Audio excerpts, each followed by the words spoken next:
little bits of news, and there are some rumours, but it's really a couple of comments. Firstly, from David Moyes that have proved very interesting in the build-up to the Olympiacos game, but also some words from, let's just say, a senior source, a senior figure at the club, which they're twin-pronged, if you like. I think it's a bit of bad news for Flynn Downes in terms of his overall West Ham career.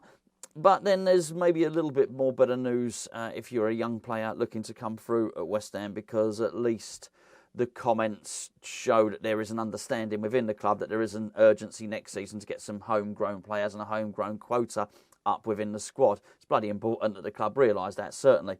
Let's get to David Moyes first, because in the build-up to the Olympiacos game, David Moyes has been speaking about Jarrod Bowen, and I find it really, really interesting. In fact, he was sort of talking about his best players and his match winners.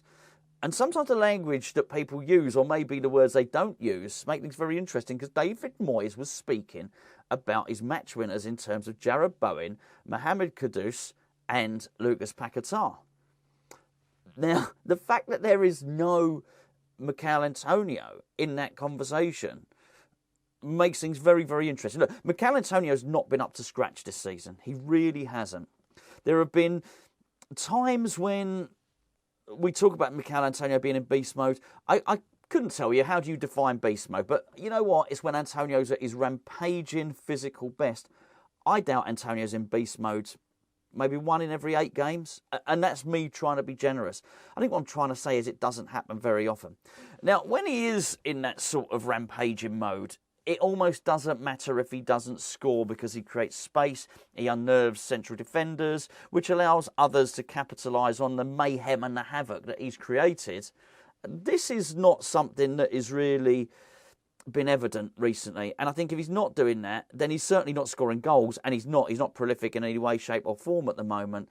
Then it gives difficulties to West Ham, and I think given David Moyes is under pressure for his job at the moment, certainly, maybe even if you don't agree that he's under pressure in the short term at his job, the club are pretty much as they can, have publicly indicated that he's not getting a new deal.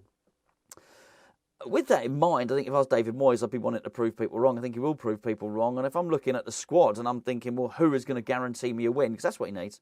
Needs a win against Olympiacos and a win against Nottingham Forest. Otherwise, the international break's going to be absolutely unbearable for him. I think if that's the case, then he's going to be there thinking, well, what do I do? Who do I rely on? Well, listen to his language. His language is very much about match winners, and Michail Antonio wasn't in there. And let's be fair, if what you need is goals, you're probably not going to play Antonio. And what he was saying about Jarrod Bowen, I'll read you what he said. He said, I'm reluctant to say he's a number 9 just yet, because we might need him to play number 7 again. And what he's saying is we might need him to play as a winger again, and do that job. But he's getting there. He said, at the time, I see it changing for Jarrod. I really do. Hopefully people will have seen my thoughts over a few months. I actually think Freiburg was probably the night. What he means is Freiburg was the night when he thought he'd finally come to the decision that he would probably use Jarrod Bowen as a striker.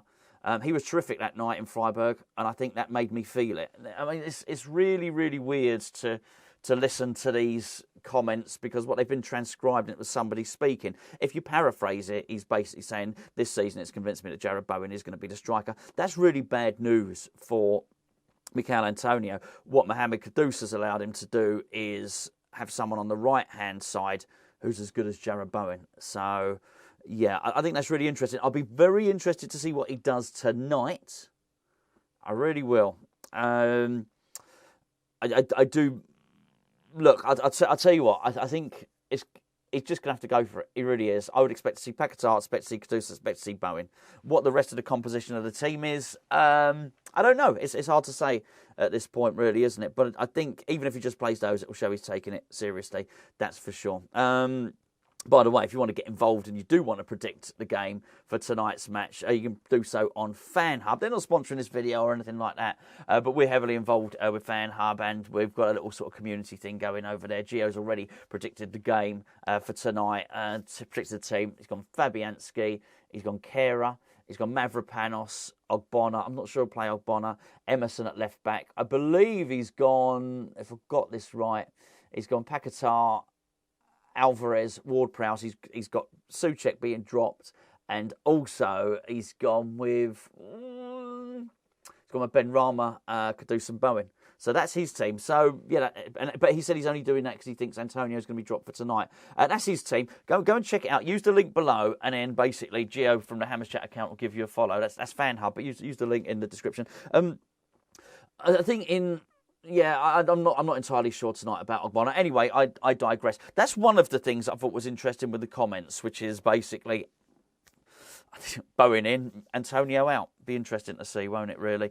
The other thing is comments from, like, as I say, a top source in the club, read between the lines, David Sullivan, isn't it?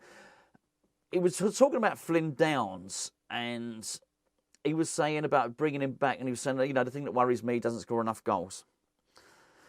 Well, I always see Flynn Downs as a defensive midfielder. I just have, and I don't think you look at Edson Alvarez and say, well, hold on, my concern with him is he doesn't score enough goals. What he went on to say thereafter was interesting, but we need homegrown players. I'm hoping some of the young players can come through, and in turn I said, we need them to. We need them to, because we've got to get the quota up for next season.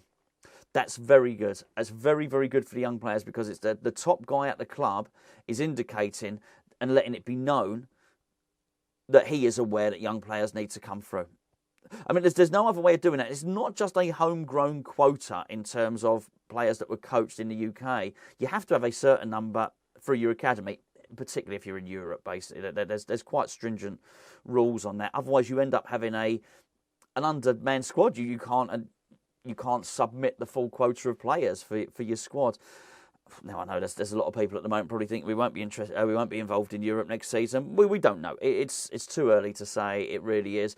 But it's really nice to know that they've got their finger on the pulse with that. And I do hope that there really is behind the scenes that maybe if David Sullivan's working towards it, we know Mark Noble is, if Tim Steiten is as well, then we stand half a chance. They really do, particularly if they've already said that next season David Moyes is not going to be here. Whether you like David Moyes, whether you don't like David Moyes, whether you want to see him out, whether you're grateful for what he did in the Conference League last season, and everyone in between, you would probably have to concede that he is not a guy that is going to bring through loads and loads of youth players. I mean, when we played Brentford, I think they was it something like they had 4 or 5 teenagers on the bench, something like that. Everyone does it. Man City do it. Seems like every club do it apart from West Ham. So I think if you were going to turn around and say, David Moyes is good at that, you could probably point at least 15 other Premier League managers who do it better. So I think if that is the case and David Moyes is leaving, doesn't get his contract renewed, that's probably good news for those players inside the academy. Look, I haven't gone mad on a lot of these games, to be honest with you. A lot of these rumours, sorry. There's one about Calvin Phillips. I mean, I just don't believe it. I just don't believe it at all. I think it's an old story regurgitated, and quite frankly, can you imagine Tim Steiten wanting to sign Calvin Phillips? I really can't. I really can't. So I'm not even going to give that any more thought at all. Myself and Gio will be live at 6:55 this evening. It's a good game. It's an important game. It really is not a dead rubber. West Ham need to get back on top, and West Ham need to make sure they finish top in that group. If the reason, as I'm sure you know, that you want to finish top in the group is because you jump. You don't have the games at the start of February. You skip out the last 32, which I think is really important. You jump over to the next round. So that's going to be really, really important for West Ham, certainly. It's important for David Moyes. We will see you over on the main channel at 5 to 7, where we will be discussing the team lineups.